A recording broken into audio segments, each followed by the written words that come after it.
ہر party کے اندر ظاہر ہے کہ ایک گروپس بنے ہوتے ہیں اور کچھ علاقائی معاملات ہوتے ہیں کہ علاقے میں ایک دوسرے کے خلاف سیاسی وجوہات کی بنیاد پر دھڑے بندی ہوتی ہے. تو راجہ ظفر اللہ کو اس دفعہ ٹکٹ نہیں دیا گیا. راجہ ظفر اللہ کو ٹکٹ نہیں دیا گیا تو انہوں نے کہا تھا کہ یار اب ان کی طرف سے بیان آیا, اب ایک بندہ اتنی ایج کا ہو جائے تو اس کے بعد ظاہر ہے کہ یہی بیان آنا بنتا ہے کہ انہوں نے کہا کہ یار میں 85 سال کا ہو گیا ہوں, تو اب میں نے کیا کرنا ہے, میں اب تھوڑا سا چاہتا ہوں کہ پارٹی کے لیے ویسے ہی کام کریں اور سینیٹر صرف ایک بن کے میں نے کیا کرنا ہے. تو یہ ان کا ایک موقف ہے جو کہ پبلکلی آیا ہے, لیکن اندر کھاتے دی گل ہے کہ انہوں نے اپنے بیٹے کے لیے ٹکٹ مانگا تھا لیکن ان کو ٹکٹ نہیں دیا گیا, راجہ ظفر اللہ کے بیٹے کو. اور وہ ٹکٹ اس لیے نہیں دیا گیا کیونکہ شاہد حقان عباسی صاحب جو ہیں وہ بڑی شدت کے ساتھ ان کی مخالفت کر رہے ہیں. اچھا, اب ان کو ٹکٹ نہیں دیا گیا. یہ جو تبدیلیاں ہوئی ہیں تو اب یہ کانسپریسی تھیوری ہے, اور پھر آپ کو پتہ ہے بڑی باتیں ہوتی ہیں. تو جو بات مشہور ہو گئی ہے, جیڑی پھیل گئی ہے جنگل دی اگ دی طرح سارے پاسے, وہ یہ ہے کہ جناب جو شخصیت ہے مشاہد اللہ خان وہ بہت زیادہ اینٹی اسٹیبلشمنٹ سٹانس لیا کرتے تھے, اس میں کسی کو شبہ نہیں ہے.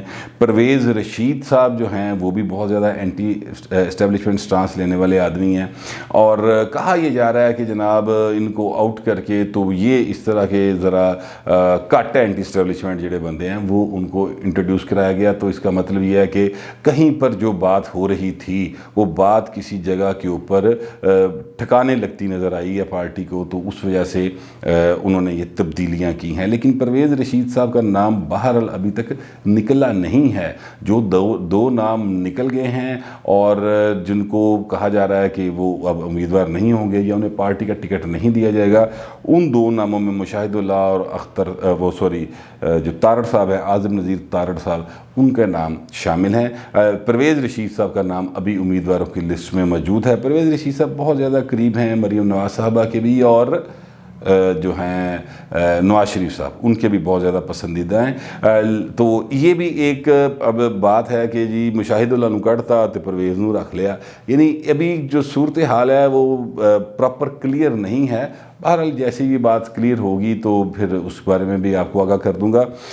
میں آپ کو یہ بتانا چاہتا ہوں کہ محمد زبیر صاحب ہیں, زبیر عمر صاحب جو اسد عمر کے بھائی ہیں اور سندھ کے گورنر رہے ہیں, وہ بھی بڑی سپیڈ دے نال لاہور پہنچے سن, اور انہوں نے یہاں پہ آ کے پورے ایک ناکے نوکے لا لے سن کہ اب میں ٹکٹ مل رہی ہے مجھے اور میں جا رہا ہوں اور یہ وہ. اچھا, یہ بڑا ایک عام تاثر ہے کہ مریم نواز جو کہتی ہیں نواز شریف اس کو ٹالتے نہیں, لیکن یہاں پر کیس بالکل الٹ ہو گیا. میرے ذرائع نے یہ بتایا کہ مریم نواز نے بہت زور لگایا کہ زبیر گل صاحب کو ٹکٹ دیا جائے, اور بلکہ یہاں تک کہا جاتا ہے کہ مریم نواز صاحبہ نے کہا کہ دیکھیں ان کے اسٹیبلشمنٹ کے ساتھ تعلقات ہیں. آپ کو یاد ہے ایک ملاقات ہوئی تھی اچانک اسلام آباد کلب میں, زبیر گل صاحب جو ہیں ان کی آرمی چیف کے ساتھ اچانک ہی ناشتے کے اوپر ہیلو ہائی ہو گئی تھی, تو وہ ہیلو ہائی کو آدھا گھنٹہ چل دی رہی, وہ بڑی خبریں چلی تھی. تو وہ اس کانٹیکسٹ میں مریم نواز صاحبہ نے نواز شریف سے کہا کہ دیکھیں میں ان کا نام اس لیے بھی سجیسٹ کر رہی ہوں کہ ٹی وی پہ ایک تو بہت اچھا بولتے ہیں, دوسرے ہمارے ترجمان بھی ہیں, اور تیسری بات یہ ہے کہ ان کے اسٹیبلشمنٹ کے ساتھ تعلقات بھی ہیں, تو کہیں ہمیں کبھی ضرورت پڑے گی تو یہ کام آ سکیں گے ہمارے لیے. لیکن نواز شریف نے آؤٹ رائٹلی ریجیکٹ کر دیا مریم نواز کی ان ساری باتوں کو. انہوں نے کہا کہ مجھے پتہ ہے کہ جس بندے نے جتھے رکھنا اور جنہ رکھنا, تو ذرا پلیز. یعنی انہوں نے اپنی بیٹی کی بات بھی اس معاملے میں بالکل نہیں مانی. لیکن بیٹی سیف الملوک کھوکھر کا نام سینیٹر کی لسٹ میں شامل کرنے میں بہرحال کامیاب ہو گئی. تو یہ ایک صورتحال جو مسلم لیگ نواز کے حوالے سے بنی وہ یہ ہے. لیکن اس سب میں اگر دیکھا جائے تو مسلم لیگ نواز اب تک 7 امیدواروں کے نام دے چکی ہے کہ یہ ہمارے امیدوار ہوں گے. مطلب یہ ہے کہ پھر سائرہ افضل تارڑ کا نام بھی انہوں نے دے دیا ہے سیٹ کے اوپر, جو کہ خواتین کی سیٹ ہے. اب سعدیہ عباسی بھی ہیں اس سیٹ کے اوپر.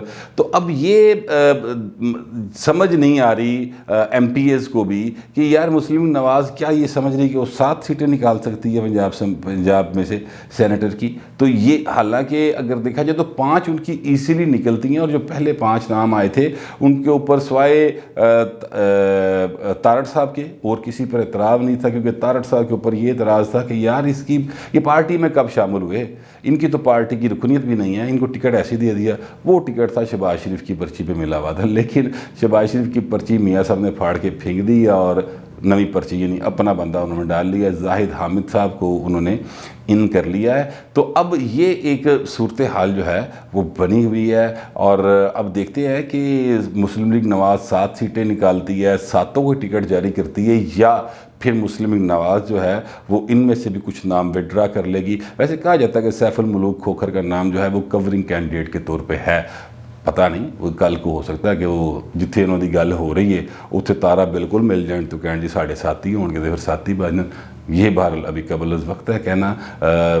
جو صورتحال میرے سامنے آئی تھی میں نے سوچا آپ تک پہنچا دوں. اب تک کے لیے اتنا ہی, ملتے ہیں اگلے ویلاگ.